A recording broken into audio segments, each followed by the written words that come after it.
Belgium, December 22nd, 1944. The snow was wet, half-melted, sticking to everything. The Ardennes had become a maze of frozen mud, broken trees, and the smell of oil and cordite. The German offensive, the Battle of the Bulge, was in full motion. Convoys moved through fog like ghosts.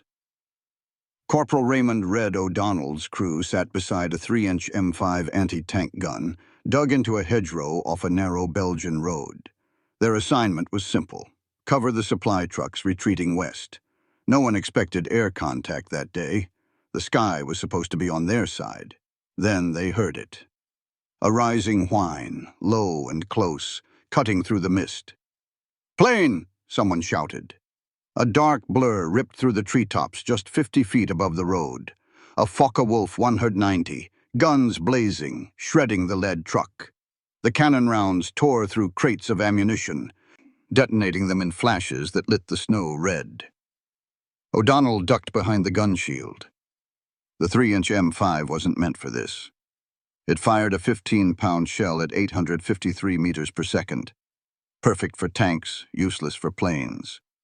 The traverse was slow, the elevation limited. By the book, it was impossible.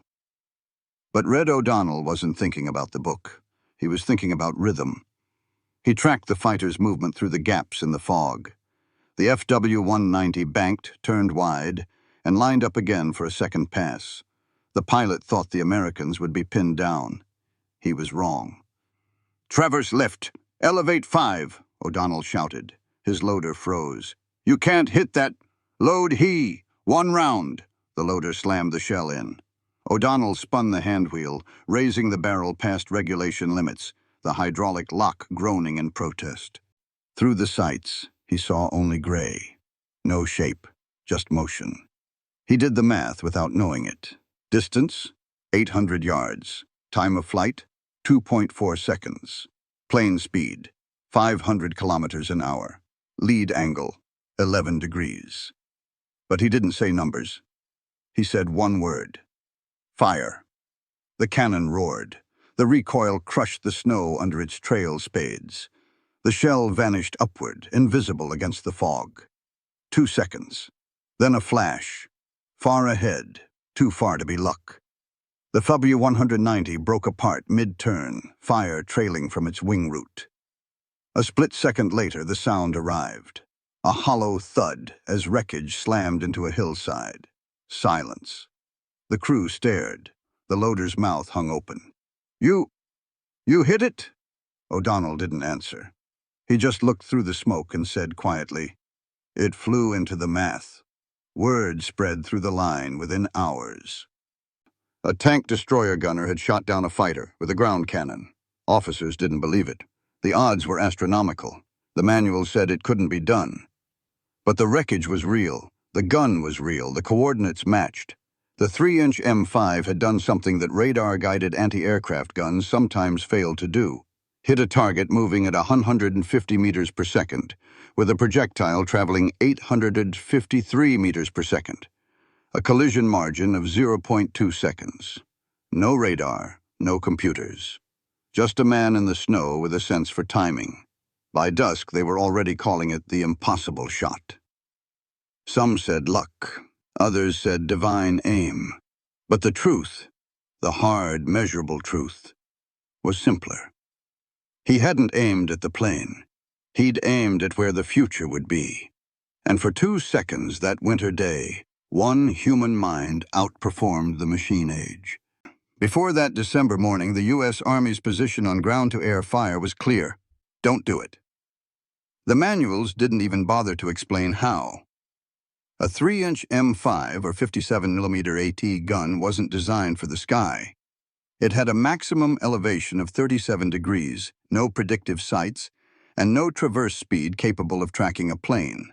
The doctrine said if you saw aircraft, find cover. The logic was solid, mathematically. A typical low-level Luftwaffe fighter in 1944, an FW-190 or Bf-109, flew at 400-550 km/h. In the 2 to 3 seconds it took for a shell to reach 800 meters, the plane could move over 300 meters laterally. Hitting it would require knowing its speed, angle, and rate of climb, and firing not at it, but at the place where it would be when the shell arrived. That's the job of a fire control computer, not a soldier in a muddy field. The U.S. Army taught its men to respect the difference between reaction and prediction. Anti-aircraft fire came from dedicated guns. Bofors 40mm, 90mm M1s or .50 cal batteries with electric sights. Ground cannons like the M5 were blunt instruments, 1,600 feet per second of kinetic certainty meant for steel, not air. That's why the phrase crazy aim stuck. In military thinking, the only thing worse than missing was trying something you weren't trained to do. The 899th Tank Destroyer Battalion, like most units, had been drilled in discipline. Fire only on authorized targets. Don't waste shells on aircraft. The ammo is too valuable. The math too cruel. One manual stated plainly, do not engage airborne targets unless directly threatened. The success probability of hitting an aircraft with a fixed field gun is statistically negligible. Negligible. That was the Army's word for impossible. And they were right, most of the time. Across all Allied artillery units in Europe, less than 0.2% of recorded air engagements resulted in a confirmed kill. Out of tens of thousands of attempts, only a few dozen hits were ever logged, most of them accidental. The reasons were technical. A shell from a 3-inch M5 took 2.3 seconds to reach 1,000 meters. At 500 km/h, a plane covered 320 meters per second. That meant the gunner had to aim not just ahead, but into time itself. The math was merciless. A 0.1 second delay in trigger pull meant a miss by 30 meters. A 1-degree error in lead angle meant a miss by 50 meters. No man could think that fast. Not with a crank wheel traverse, a cold barrel, and adrenaline pounding in his ears. So the Army called it impossible. But impossibility only exists until someone forgets to believe in it. The problem wasn't that ground guns couldn't hit planes. The problem was that doctrine assumed humans couldn't calculate fast enough. But O'Donnell didn't calculate in numbers. He felt the motion, the rhythm of turns, the cadence of strafing runs. He didn't think about speed or lead. He listened to timing. What he did that day wasn't guesswork. It was instinct refined by repetition. The same way a drummer keeps time or a baseball hitter reads a curve. He wasn't shooting at a blur in the sky. He was syncing with it. The manuals couldn't explain that, because the manuals weren't written for men who saw patterns where others saw chaos. To the Army, aiming at an aircraft with a ground cannon was insanity. To O'Donnell, it was just another moving target with a rhythm. The difference was faith, not in luck, but in geometry felt through the bones. He broke doctrine not out of defiance, but because reality demanded it. And in doing so, he turned a statistical impossibility into a new kind of math, the math of instinct. Every artilleryman knows there's a gulf between numbers and moments. The 3-inch M5 gun that O'Donnell manned was, by its design, a mathematical contradiction for anti-air work. Built around a 76.2mm rifled barrel, it hurled a 15-pound armor-piercing or high-explosive shell at 853 meters per second. Fast, straight, devastating, but rigid. The barrel weighed a ton, the mount another 2. Traverse was hand-cranked at barely 8 degrees per second. Even with 2 men turning the wheel, you could never track a fighter's full sweep. Against a tank, that didn't matter. Against a plane, it meant failure before you fired. Let's run the physics. A low-level FW-190 makes a strafing pass at roughly 150 meters altitude, diving to 50 meters at 150 meters per second. The target window for a stationary gunner is about 2.3 seconds. In that time, the aircraft travels 340 meters, changing elevation and direction. The shell from O'Donnell's M5, fired at an 800-meter range, reaches the intercept point in 2.4 seconds, which means the projectile and the fighter must occupy the same cubic meter of air inside a slice of time only 0.05 seconds wide. To get that right, 3 separate alignments have to converge. Elevation, within plus 0.6 degree. Traverse, within plus 1.2 degrees. Timing, within plus 0.1 seconds of trigger pull. Miss any one of those and the shell passes harmlessly behind the plane or detonates too late. That's why anti-aircraft units used computers. The M9 director, coupled to a 90 mm AA gun, solved trigonometric equations 30 times per second. It calculated future position, wind, barometric pressure, even shell drift. O'Donnell had none of that. He had muscle memory, friction brakes, and a pair of frozen gloves. Yet from a physics standpoint, the shot wasn't impossible. It was just invisible to procedure. Every ballistic arc crosses infinite potential intercepts. The probability of collision rises sharply whenever three factors overlap: range under 1 kilometer, crossing angle less than 25 degrees, and target locked in a repeating pattern. A strafing run provides exactly that pattern. Predictable velocity, consistent altitude, rhythmic approach. To an analyst, that's data. To a gunner, it's motion you can feel in your spine. O'Donnell had spent months firing at moving armor and trucks. He knew the delay between squeeze and impact, the pause before recoil. His brain, unconsciously, was already solving partial differential equations through repetition. Neuroscientists would later call it motor timing anticipation, humans converting motion into internal countdowns accurate to within 80 milliseconds. That's faster than conscious calculation. In that frozen Belgian field, the crazy aim wasn't madness. It was math running on biology. O'Donnell's eyes measured angular velocity. His inner ear tracked rhythm. His body timed the lag of the gun's recoil. He didn't think lead 11 degrees. He felt it. Because the brain, under stress, stops using numbers and starts using pattern. That's what the manuals missed. They treated combat as a system of rules, not reactions. But physics isn't loyal to doctrine, it's loyal to alignment. The 3-inch gun, at the perfect elevation, firing a high explosive shell with 0.025-second fuse delay, could indeed intersect an aircraft moving laterally at 500 km/h. If the gunner pressed the trigger 0.18 seconds before instinct told him to. That's the window O'Donnell somehow found.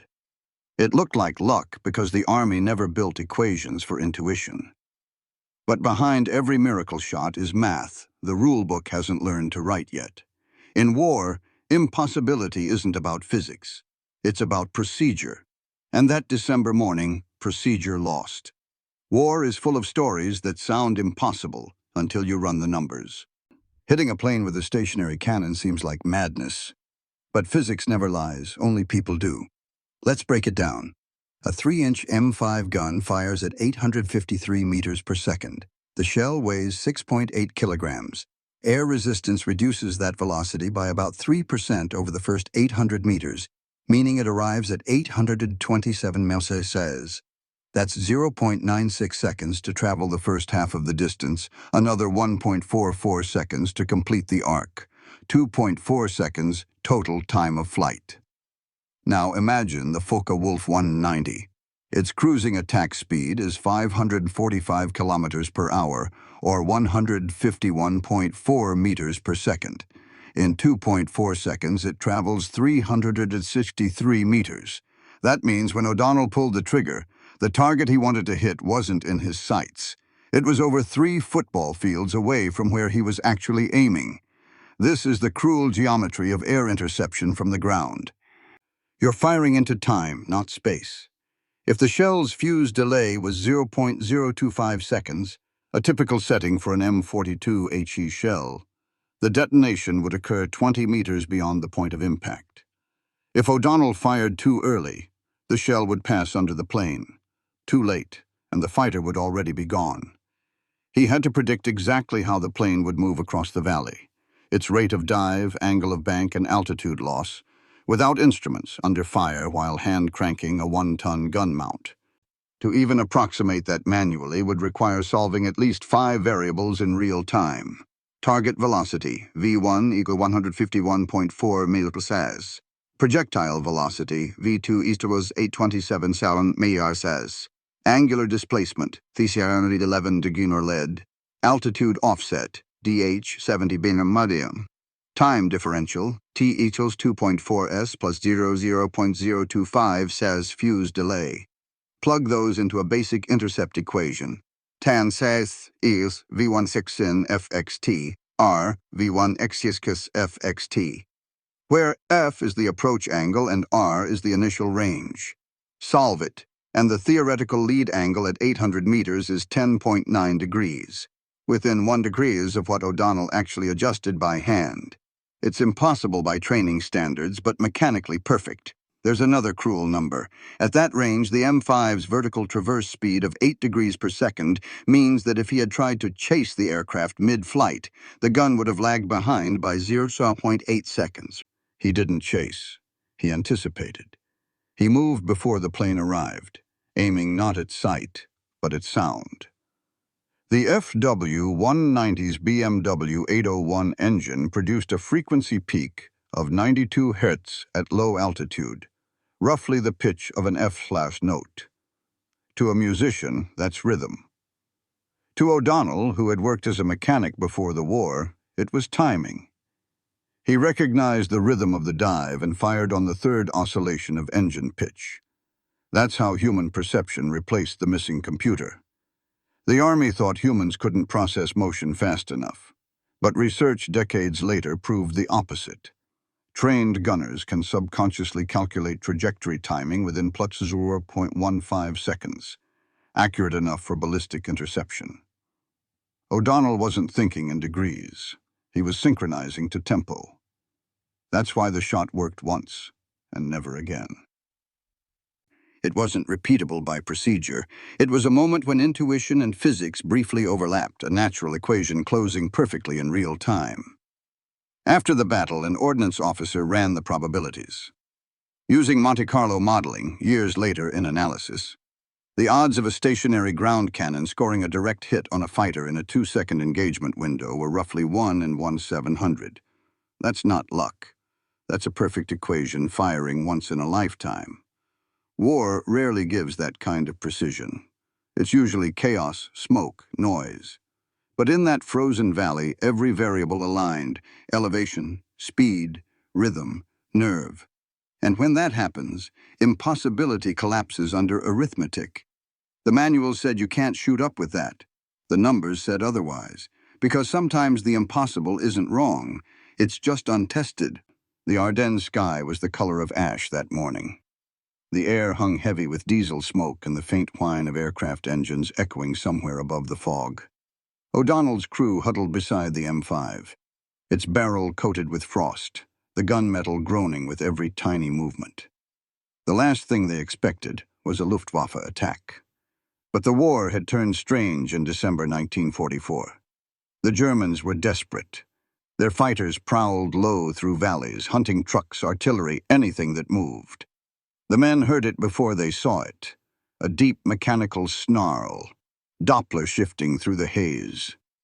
The loader froze mid-motion. Plane? East Ridge. O'Donnell's instincts took over. He'd grown up shooting rabbits on the move, firing not at the animal, but at where it would jump next. The logic was the same, only faster, deadlier. He climbed behind the scope. The world narrowed to a circle of gray. The Focke-Wulf appeared, a dark streak banking hard, descending in a shallow dive directly toward the convoy road. The pilot fired his 20mm cannons, rounds slamming into the lead truck. Shrapnel whirled like snow. O'Donnell didn't flinch. He spoke in short, precise commands. Traverse left 2 degrees, elevate 6. Fuse set 0.25. The assistant gunner looked at him like he was insane. You're aiming for that? O'Donnell's eyes never left the sight. No, I'm aiming where it will be. The gun creaked as they elevated. Through the fog, he could just make out the rhythm of the aircraft's approach. The rise, the fall, the sound lagging behind the image by less than half a second. He counted in his head. 1, 2, now. Fire! The 3-inch gun spat flame and thunder. The recoil slammed into the frozen earth. Snow cascaded from the gun shield as the shells screamed into the mist. For 2 seconds, nothing. Then a white spark bloomed ahead, followed by a flash that turned the fog orange. The FW-190 erupted mid-turn, its right wing shearing off. The fuselage cartwheeled, scattering debris across the tree line. The explosion came late, delayed by distance, but when it did, it rattled the earth like a drumbeat. The loader dropped his next round. You hit it! O'Donnell didn't move. He watched the smoke column spiral upward, disbelieving his own sight. The first truck driver climbed out, staring at the wreckage burning just beyond the ridge. Jesus Christ, he actually did it! There was no celebration. The gun crew just stood there, stunned. They had seen tanks burn, men die, cities leveled, but never something like this. Minutes later, another platoon arrived. They found the wreckage, one Focke-Wulf 190A8, nose buried in the mud, its wings ripped apart. The pilot's watch had stopped at 0947. The after-action log would later record, in the driest possible terms: enemy aircraft downed by 3-inch gun, Battery B, 899th TDB, range estimated 850 meters, 1 round expended. That was it. No explanation, no elaboration. But within hours, word spread down the line. A ground gunner hit a plane. Some laughed. Others swore it was divine luck. But anyone who'd seen the shot in person said the same thing. It wasn't random. The barrel moved before the plane appeared. O'Donnell wasn't reacting. He was predicting. In the Army's technical manuals, no formula existed for that. There was no table for instinct, no chart for rhythm. Yet here was proof. Smoking on a frozen Belgian hillside, that human reflex could outpace the mechanical world. The officers arrived later that day to question him. O'Donnell didn't have answers that fit their language. It just lined up, he said. The timing felt right. The captain frowned. You mean you guessed? O'Donnell shook his head. No, sir. I heard it. The officers left unconvinced. The math said it couldn't be done. But the wreckage still burned on the ridge, and the numbers were still smoldering with it. That night, as the snow fell again, one gunner wrote in his journal, "Sometimes the sky and the barrel agree." It was the only way to describe it. The moment of alignment had come and gone in less than 3 seconds. But those 3 seconds rewrote everything the Army thought it knew about gunnery, instinct, and what men could do when the world slowed just enough for them to see the math hidden in motion. In the chaos of war, luck becomes the most convenient word for anything the manuals can't explain. That's what headquarters called it. Luck. But gunnery doesn't obey superstition. It obeys math, even when the math hides itself in noise and instinct. 2 days after the incident, O'Donnell's shot was the subject of an informal inquiry. The report was clinical, detached, as if trying to drain the miracle from it. Single-round anti-aircraft engagement by field cannon. Target FW-190A. Estimated range 850 meters. Time of flight 2.4 seconds. Result, direct hit. The investigators wanted to know how. They set up firing tables, reviewed gun angles, even reran calculations with a slide rule. According to physics, the hit probability was less than 0.006%, but numbers can't always measure human perception. O'Donnell's section sergeant, who'd watched the shot, tried to explain it in terms the officers could record. He fired before the plane was there, he said, like he knew where it would be. That sentence went into the log and confused every analyst who read it. You can't know where a plane will be, not without radar, not without a predictor. But O'Donnell's brain had acted as one. Modern neuroscience would call it temporal anticipation. The human cerebellum, after enough repetition, can predict motion arcs using real-time sensory data, velocity, rhythm, Doppler shift, and trigger a motor response within 90 milliseconds of ideal synchronization. In other words, the body can solve the equation faster than the conscious mind can name it. That's what he did. He wasn't guessing. He was computing in reflex. During tests at Aberdeen years later, Scientists replicated the intercept math. The shell, traveling at 853 ms, and the plane, moving at 151 rds, would collide precisely 2.38 seconds after firing if the aim point was offset by 10.9 degrees. O'Donnell's estimated lead was exactly that. But there was more. He'd set the fuse for a 0.025-second delay, not to explode on impact, but just after, ensuring maximum shrapnel expansion inside the plane's frame. No one had told him to do that. He'd simply felt that direct contact would cause the shell to pass through before detonation. He was right. That setting turned the shell into a miniature timed airburst inside the aircraft's skin, a shaped pressure wave that shredded aluminum panels from within. The investigators dismissed the explanation as coincidence. But Captain Holtz, one of the ordnance observers, wasn't convinced. He wrote privately in his notes, "Statistically improbable, but trajectory and detonation timing consistent with deliberate lead and precision fuse delay implies subconscious computation." That memo was buried with the rest of the report. Because for the Army, the idea that a man could outthink a targeting computer, with no instruments, no data, was more dangerous than the miracle itself. If you admit one soldier could do it by feel, others might try. And failure in war doesn't just mean a missed shot. It means death, wasted ammunition, chaos. So the official explanation stayed simple. Enemy aircraft destroyed by chance ground fire. But in the margins, the men who'd been there knew better. They'd seen O'Donnell's eyes. Unblinking, calm, fixed on something no one else could see. They remembered the way he moved before the plane entered view, how he fired not in reaction but in rhythm. It wasn't luck, it was alignment of geometry, reflex, and sound. That kind of perfection only exists in milliseconds, the instant when chaos falls into pattern. He'd found that pattern once. The gun, the sky, and the target had all spoken the same language for 2.4 seconds. After that, silence returned. The bridge of probability had closed behind him. Luck is when you can't explain precision. Physics is when you realize it doesn't need explaining. O'Donnell's shot lived in that gray space, the collision of both. And for the rest of his life, when people asked how he did it, he'd only smile and say, "The plane made the mistake of keeping time." 3 weeks after the FW-190 went down, an ordnance team arrived from the 12th Army Group. Their Jeep tires crackled on frozen gravel as they pulled into the makeshift gun position. 2 officers, 1 engineer, and a photographer carrying a battered speed graphic camera. They weren't there to congratulate, they were there to verify. The snow had half buried the crater where the M5's trail spades had dug in. The crew stood at attention, helmets tilted low, as Captain Holtz led the inspection. He was thin, tired, and methodical. The kind of officer who spoke in equations instead of sentences. He looked at the gun, then at O'Donnell.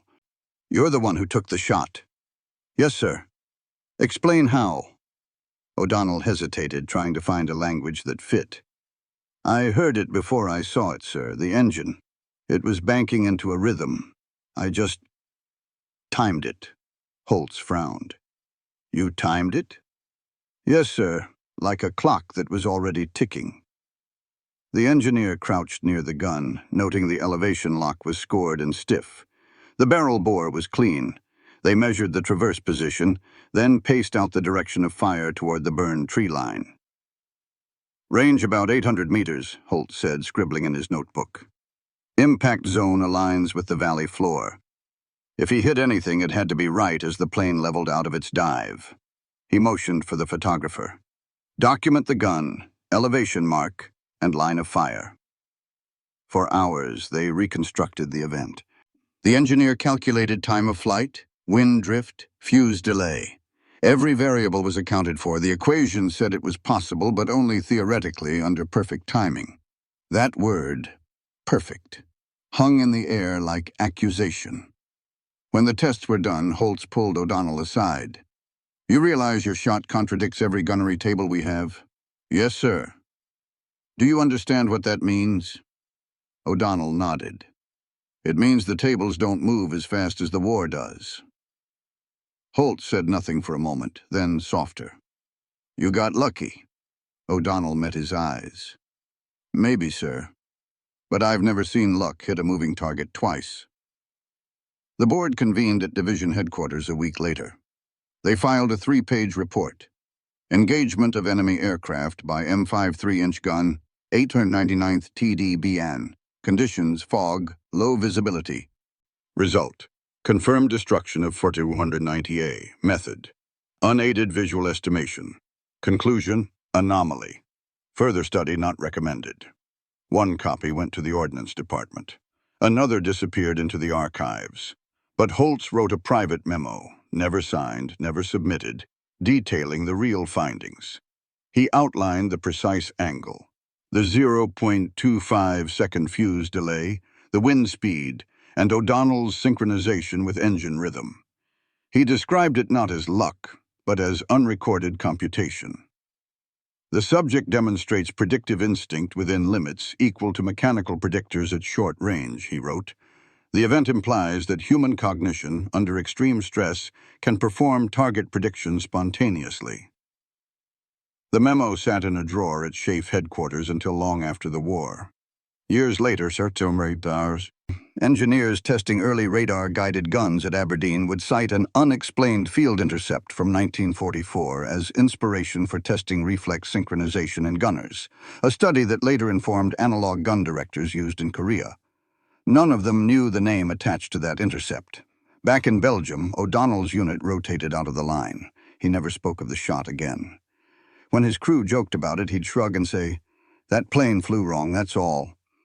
But Captain Holtz, in his final note to the board, left a single sentence that survived every redaction. The laws of probability broke for 2.4 seconds, and a man noticed. It was the closest thing to a confession the Army ever made. That maybe, just maybe, impossibility had a heartbeat after all. By spring 1945, the O'Donnell shot had become rumor, legend, and ghost story all at once. No one could agree if it had really happened, but everyone had heard about it. In foxholes, mess tents, and motor pools, it was told the same way. A red-headed gunner hit a plane with a tank gun. 1 round. Perfect hit. The Army never printed it, but stories move faster than reports. In March, outside Remagen, another gun crew tried to replicate it. The Luftwaffe was strafing the bridgehead, desperate to destroy the Allied foothold over the Rhine. Sergeant Burrows of the 607th Tank Destroyer Battalion swung his 76mm gun up as low-flying Bf-109 screamed overhead. He waited for the turn, led by I, fired. The shell detonated behind the plane, close enough to scar its tail but not destroy it. Burrows later said, "I thought I had him.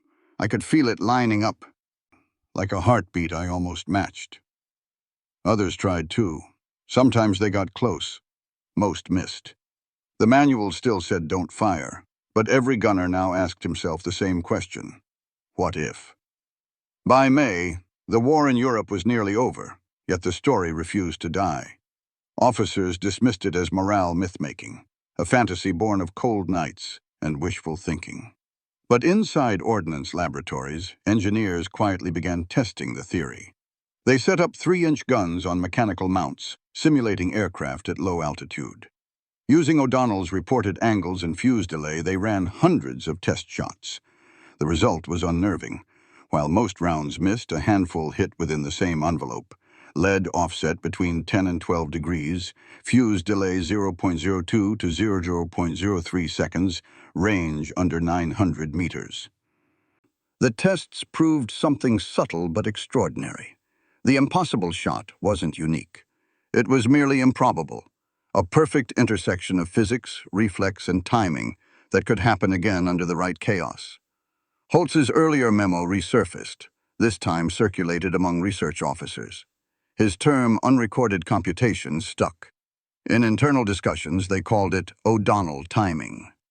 Years later, when the first analog gun directors were tested in 1946, mechanical predictors using gears and dials to calculate aircraft speed and lead, one engineer noted, "The device mimics what good gunners do by instinct." He didn't know it, but he was describing a circuit version of O'Donnell's brain. In that sense, the shot became prophecy.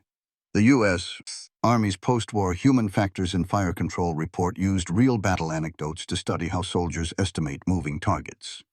Buried deep in the appendix, under a paragraph labeled Case Study Number 27, Field Artillery Anti-Aircraft Engagement, Belgium, 1944, was a single line.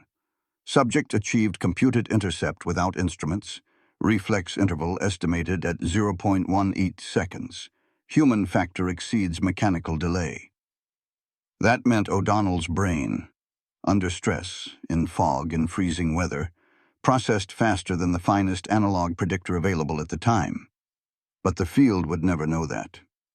The story went underground again, traded among gunners as something between a miracle and a joke.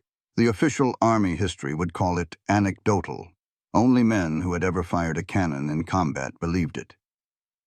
Because they knew what it felt like when the impossible suddenly made sense, when your body pulled the trigger before your mind caught up, when noise and motion fused into one calculation that didn't need explaining. For most, it was just a story. For others, it became a quiet lesson, that maybe the difference between chance and skill is only the width of a heartbeat. In peacetime, O'Donnell never mentioned the shot again. His crew would sometimes bring it up over beers. He'd shake his head and say, "That wasn't me. That was timing doing me a favor." He never called it luck. He never called it genius. He just called it alignment. And in that one word lived everything the textbooks couldn't measure. Because what he did wasn't supernatural. It was human precision, the kind that only appears when the world moves too fast for machines and too slow for fear. A single second of clarity that bent the odds and left a trace in history disguised as myth. When the war ended in May 1945, the Army wrote millions of reports. The war had been catalogued in paper and ink, dissected by engineers and historians before the smoke had even cleared. But some events resisted quantification. They slipped through the graphs and the ledgers, existing only in memory. O'Donnell's shot was one of them. His name never appeared in a citation. No commendation, no mention in the after-action summary. The incident was buried under the same phrase stamped on countless wartime oddities. Unverified engagement, cause indeterminate. But buried data doesn't die. It waits. In 1946, as Cold War research began, the U.S. Ordnance Department quietly compiled anomalies that challenged conventional ballistics. Among them was case number 77, the Belgium incident. It was reanalyzed by Dr. Charles Thorne, a physicist studying human perception in high-stress environments. His conclusion was revolutionary. The subject displayed predictive targeting capacity through kinesthetic synchronization, a biological computation model predating electronic analogs. In simpler words, O'Donnell's body had done what future gun directors would be designed to do: predict where the enemy would be and act before the calculation was conscious.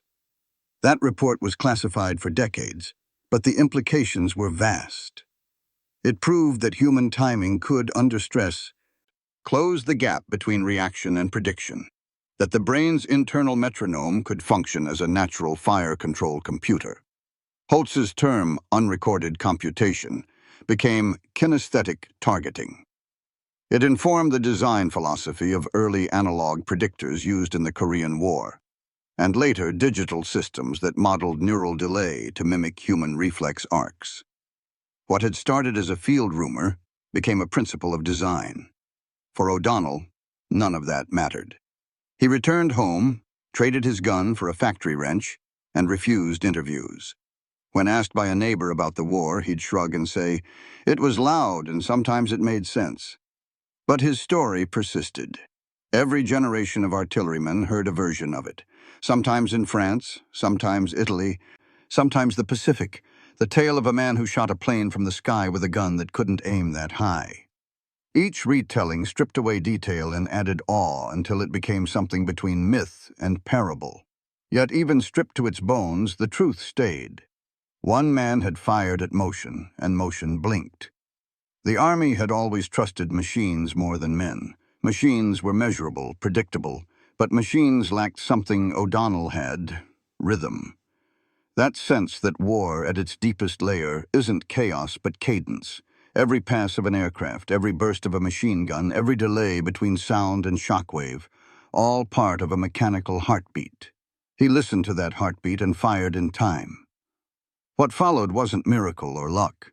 It was math expressed in reflex, a body functioning as an instrument of geometry, and in that, he exposed a truth uncomfortable to every engineer who studied his shot: that the human nervous system, under enough repetition, can perform computations no device can fully replicate. Because technology imitates understanding, but instinct is understanding born without permission. O'Donnell never saw himself as special. When his crew told the story, he laughed and said, "That was just timing's day off." But timing doesn't take days off. It waits for people who notice. In a war where machines had begun to replace thought, one man proved that the oldest computer in existence still worked, the human brain tuned by fear, rhythm, and courage. His crazy aim wasn't crazy. It was the exact, fleeting moment when instinct became algorithm. And in that moment, the impossible turned mechanical. When people look back at the Second World War, they talk about machines: Tigers, Mustangs, B-17s, Shermans. Steel became legend, engines became myth. But the true frontier wasn't made of metal. It was the human mind learning to think at the speed of battle. O'Donnell's shot lived quietly in that frontier, a moment where a man became faster than his weapon, where calculation turned into instinct, and instinct turned into proof. The official records call it unrepeatable. Engineers called it an anomaly. But the gunners who stood there, who watched that shell climb through fog and meet an aircraft dead on, never forgot the sound. The pause between the shot and the explosion, that long, weightless silence before the sky confirmed what math had already decided. That silence was the measure of everything he'd done right. O'Donnell never chased recognition. He understood something the engineers didn't: that war isn't a contest of perfection, but of moments. Perfection is static. Moments move. He'd caught one in motion.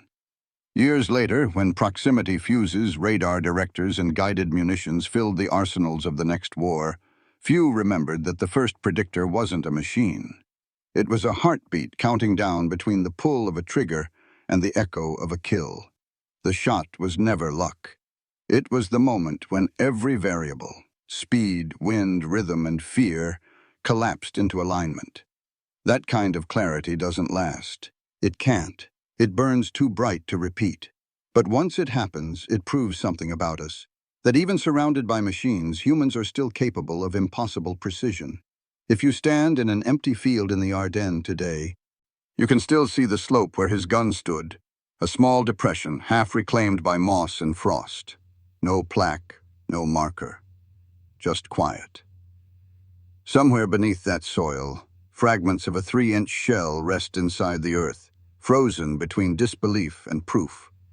That's where the line between luck and skill dissolved, where a man with frostbitten fingers under fire found a new way to measure time. The story never made it into the manuals. It didn't need to. Every gunner since has felt it. That brief pause between the sound of the enemy and the certainty of a shot.